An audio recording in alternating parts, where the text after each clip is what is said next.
ইসলামের দাসদাসীর সাথে সহবাস নিয়ে নাস্তিকরা অনেক সমালোচনা করে, বিশেষ করে সূরা মুমিনের 5 ও 6 নং আয়াত এবং কিছু হাদিস নিয়ে। রফিকুল ইসলাম প্রশ্ন করেছেন, প্রেগনেন্ট মেয়েদের জন্য বিশেষ কি আমল আছে, জানালে উপকৃত হবে। ভাই কবির ইসলাম, প্রেগনেন্ট মেয়েদের জন্য বিশেষ আসলে কোনো আমল নাই। এই বিষয়ে ছোট্ট একটা ক্লিপ আছে আমাদের, যে ক্লিপে আমরা প্রেগনেন্ট মা বোনদের জন্য কিছু পরামর্শ দিয়েছি। পরামর্শ না থেকে নির্দিষ্ট করে কোনো আমল করতে বলা হয় না, কিন্তু কিছু পরামর্শ দিয়েছি আমরা। এই আমল, এই বিষয়গুলো যেন খেয়াল রাখেন এই সময়টাতে, আপনি সেটা দেখে নেবেন আমাদের এই পেজে অথবা চ্যানেলে। ভিডিওটি পেজেও আছে, চ্যানেলেও আছে। সেখানে গর্ভবতী মেয়েদের এরকম শব্দ লিখে সার্চ দিলে আপনি চলে আসবেন ইনশাআল্লাহ।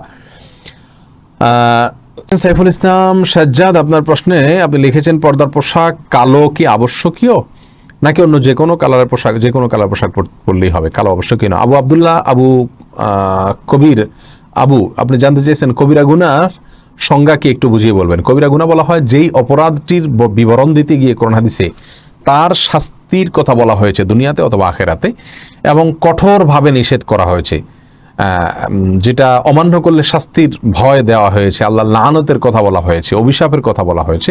এরকম যদি চরম কোনো শব্দ ব্যবহার করা হয় তাহলে সাধারণত সেই অপরাধটাকে কবিরা গুনাহ বলা হয়। এটা হলো কবিরা গুনাহর সবচেয়ে গ্রহণযোগ্য এবং সবচেয়ে বহুল পরিচিত সংজ্ঞা। সানিয়া লিজা, আপনি প্রশ্ন করেছেন, মহিলাদের ঋতুকালীন সময়ে শবে বরাতের রাতে কি ধরনের দোয়া দুরূদ শরীফ পড়া যাবে? বোন সানিয়া লিজা, শবে বরাতের রাতে বিশেষভাবে ইবাদতবন্দি করা কোনো আবশ্যক কোনো বিষয় নয়। আপনি অন্য 10টি রাতের মতো এই রাতেও তাহাজ্জুদ পড়া, আল্লাহ সুবহানাহু ওয়া তাআলার কাছে ইস্তেগফার করা, ভোর রাতে ওঠার চেষ্টা করবেন। আর মাসিক অবস্থায় তাহাজ্জুদ যেহেতু আপনি পড়তে পারবেন না, আল্লাহর কাছে ক্ষমা চাইবেন, দুরূদ পড়বেন, ইস্তেগফার করবেন, এটা করতে পারেন, কোনো অসুবিধা নেই। শবে বরাতের রাতে আল্লাহ সুবহানাহু ওয়া তাআলা হিংসুক এবং মুশরিক ছাড়া যে কোনো মানুষকে মাফ করেন বলে একটা হাদিস বর্ণিত হয়েছে। হাদিসকে অনেক মুহাদ্দিসরা হাসান বলেছেন। অতএব এর উপরে ভিত্তি করে আপনি এই রাতে আল্লাহ সুবহানাহু ওয়া তাআলার কাছে যে কোনো ধরনের ইস্তেগফার করতে পারবেন, যে কোনো ধরনের দোয়া দুরূদ পড়তে পারবেন, যে কোনো ধরনের নেক আমল করতে পারবেন। বাস, এটার জন্য বিশেষভাবে আপনাকে কোনো আপনার আমল এটার জন্য আপনি এই রাতকে কেন্দ্র করে বিশেষ কোনো আমলের আয়োজন করার প্রয়োজন নাই, কারণ সেটি বিশুদ্ধ হাদিস দ্বারায় প্রমাণিত হয় না।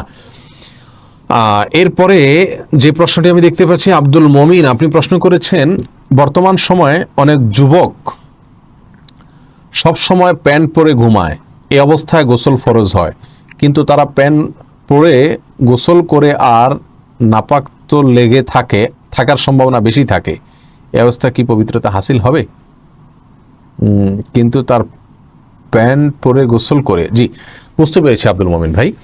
যদি কোনো প্যান্ট পরা অবস্থায় আপনার স্বপ্নদোষ হয় বা বোধহয় নাইট পলিউশন বলা হয়, এটা হয়, তাহলে সেক্ষেত্রে আপনার যেই পোশাক পরা অবস্থায় এটি হলো, গোসলের সময় আপনার ওই পোশাকের কোন কোন জায়গায় সম্ভাব্য ময়লা লেগে থাকতে পারে সেই জায়গাকে ভালো করে ধুয়ে ময়লাটা পরিষ্কার করে ফেলবেন। ওইটা পরা অবস্থায়ও হতে পারে। যদি ডোলে আপনি ওই জায়গাটার ময়লা চলে গেছে এটা নিশ্চিত করেন, তারপরে ওইটা পরা অবস্থা আপনি গোসল করলে কোনো অসুবিধা হবে না ইনশাআল্লাহ বিদিনিল্লাহ। এরপরে মুরসালিন ইসলাম জানতে চেয়েছেন, কোন কোন কাজ করলে জেনার গুনাহ হবে? খুবই গুরুত্বপূর্ণ একটি প্রশ্ন, বিশেষ করে আমাদের তরুণদের জন্য। যে কাজগুলো আমাদেরকে জেনার দিকে নিয়ে যায় অথবা জেনার প্রাথমিক কাজগুলো বলা যায়, হাদিসে আসছে নবী আলাইহিস সালাম বলেছেন, জেনাল আইনি আন-নাদর, চোখের জেনা হলো চোখ দিয়ে কোনো পুরুষ কোনো মেয়েকে দেখা, কোনো মেয়ে কোনো ছেলেকে দেখে বাজে চিন্তা করা, এটা হলো চোখের জেনা। আর জেনাল ইয়াদি আল বাতশু, আর চোখের হাতের জেনা হলো হাত দিয়ে কোনো মেয়েকে কোনো ছেলে টাচ করা, কোনো মেয়ে কোনো ছেলেকে টাচ করা, এটা হলো হাতের গুনাহ। আর পায়ের গুনাহ হলো কোনো ছেলে কোনো মেয়ের সঙ্গে সাক্ষাতের জন্য হেঁটে গেল, এটা পায়ের গুনাহ হলো। মনের গুনাহ হলো মনে মনে কোনো মেয়েকে নিয়ে কোনো ছেলে কল্পনা করলো, কোনো ছেলেকে নিয়ে কোনো মেয়ে বাজে কল্পনা করলো, এটা হলো মনের গুনাহ। এই সবগুলো জেনার অন্তর্ভুক্ত, যদিও মূল জেনা হলো সরাসরি শারীরিকভাবে জেনায় লিপ্ত হওয়া। আল্লাহ সুবহানাহু ওয়া তাআলা আমাদের সবাইকে সব ধরনের জেনা থেকে বেঁচে থাকার তৌফিক দান করুন। এই জেনার প্রাথমিক যে কাজগুলো, সেগুলো মূল জেনার দিকে মানুষকে নিয়ে যায়। আমরা শুরুতেই বলেছি, আবারও বলছি, প্রিয় তরুণ বন্ধুরা, আল্লাহর ওয়াস্তে এই যৌবনকে, এই তারুণ্যকে আল্লাহর জন্য, সৃষ্টিকর্তার জন্য নিবেদন করুন। আপনার তারুণ্যে কালিমা লাগতে দিবেন না। গোটা পৃথিবীতে একটা গড্ডালিকা চলছে, আপনি গড্ডালিকা গা ভাসাবেন না। গোটা পৃথিবীর তরুণরা ছেলেরা মেয়ে বন্ধু ছাড়া, মেয়েরা ছেলে বন্ধু ছাড়া থাকে না। এটা একটা সিস্টেমে পরিণত হয়েছে। জেনা ব্যভিচার ব্যাপক হয়ে পড়লে, জুলুম ব্যাপক হয়ে পড়লে আল্লাহর আযাব নগদ দুনিয়াতে আসে দুর্ভিক্ষ এবং মহামারীর মাধ্যমে। হাদিস তেমনটি বলা হয়েছে। অতএব সে হাদিসকে সামনে রাখলে আমরা দেখতে পারি আজকের করোনা ভাইরাসের ভয়াবহতা হলো তরুণদের এই দৃষ্টিকোণ থেকে, এই দিক থেকে বিপদগামিতার পথে পা বাড়ানো। গোটা পৃথিবীতে তরুণরা শুধু নয়, সব বয়সের মানুষদের মধ্যে আজ এটি একটা মহামারীর আকার ধারণ করেছে। আর সেজন্য আল্লাহ তাআলা দুনিয়াতে একটা নগদ শাস্তি দিয়েছেন, ছোট শাস্তি, যার মাধ্যমে মানুষ সংশোধিত হয়ে ফিরে আসতে পারে, যাতে বড় শাস্তি থেকে আখিরাতের বাঁচতে পারে।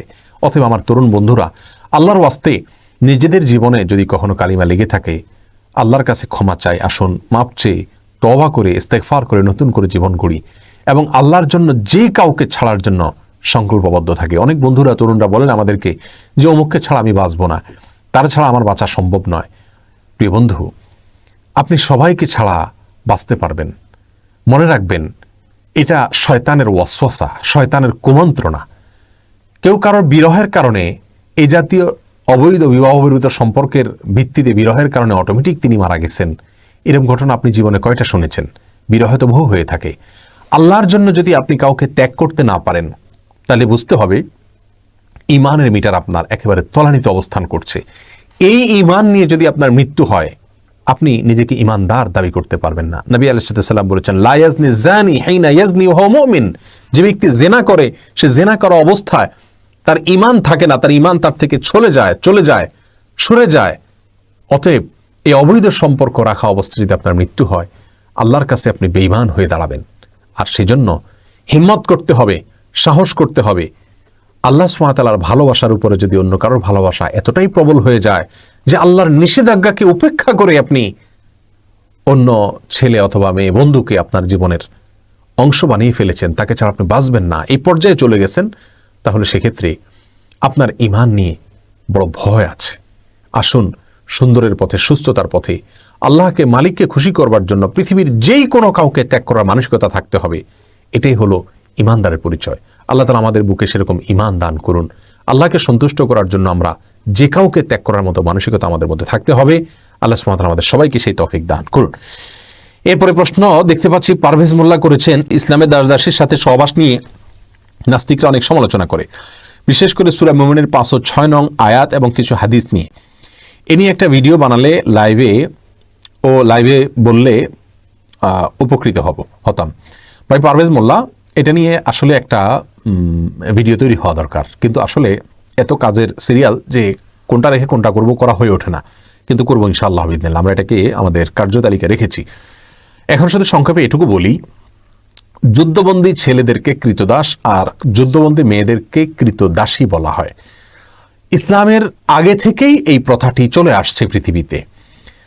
আপনি কোরআন এবং সুন্নাহ যদি ভালো করে ঘেঁটে থাকেন, আপনি দেখবেন কোরআনে কারিমে এবং রাসূল করিম সাল্লাল্লাহু আলাইহি ওয়াসাল্লামের সুন্নায় ওই যে যুদ্ধবন্দীদেরকে দাস এবং দাসী হিসেবে ব্যবহার করার যে প্রথা প্রচলিত ছিল, কোরআন এবং সুন্নাহ বিভিন্ন আমলের আপনার কাফারা স্বরূপ, বিভিন্ন আমলের বিভিন্ন অপরাধের আপনার প্রায়শ্চিত্ত স্বরূপ এই কৃতদাস দাসী মুক্ত করার বিধান রেখেছে।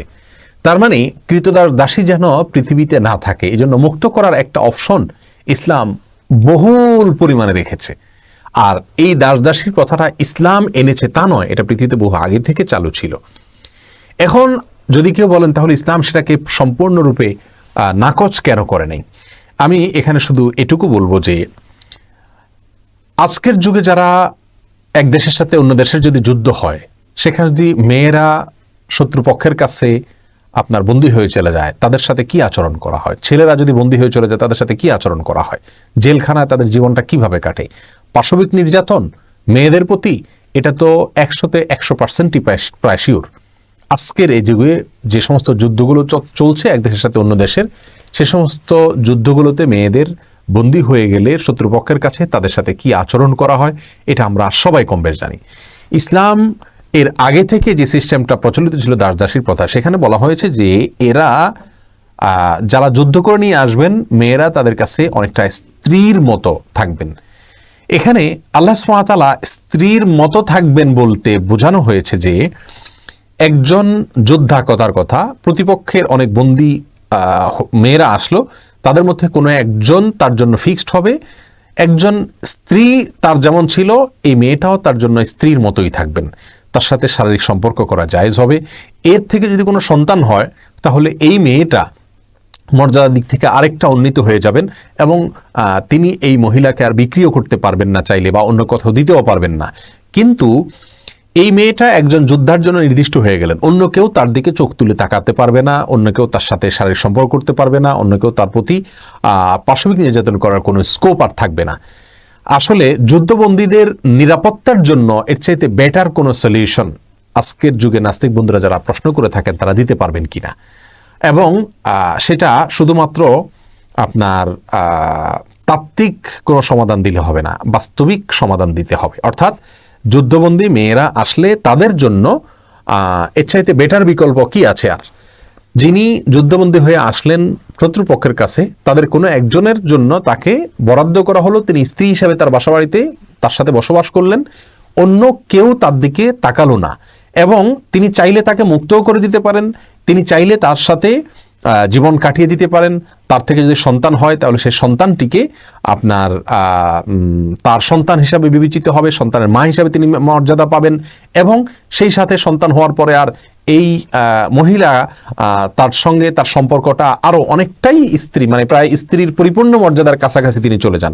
আর অনেকগুলো ব্যাপার এখানে আছে, এবং কৃতদাস দাসীর যে বিধিবিধানগুলো আছে সবগুলো বিধিবিধান ইসলামের বিধিবিধানগুলোকে সামনে আনলে তখন বিষয়টি পরিষ্কার হবে, যেটা মূলত মেয়েদের এবং ছেলেদের অধিকারকে সংরক্ষণ করবার জন্য, ব্যাপক জুলুম থেকে বাঁচাবার জন্য বিবাহের মতোই অনেকটা বলতে গেলে আপনার তার নিরাপত্তার খাতিরে এই বিধানটা ইসলাম দিয়েছে। তারপরেও দাস এবং দাসী হিসেবে থাকা এটা মানুষের জন্য অপমানের। মানুষ আল্লাহ সুবহানাহু ওয়া তাআলার দাস, কোনো মানুষের দাস হতে পারে না। কিন্তু এই সিস্টেমটাকে ইসলাম আস্তে আস্তে আস্তে আস্তে আস্তে যাতে সমাজ থেকে কমে যায় সেজন্য কিন্তু কৃতদাস দাসী মুক্ত করার বিভিন্ন অপশন রেখেছে এবং উৎসাহ দেওয়া হয়েছে কৃতদাস দাসী মুক্ত করার জন্য। সাহাবায়ে কেরাম কৃতদাস দাসী কিনে কিনে মানুষকে মুক্ত করে দিতেন। অতএব ইসলামকে এই ব্যাপারে অভিযোগ করার আগে পুরো বিষয়গুলোকে সামনে রাখতে হবে।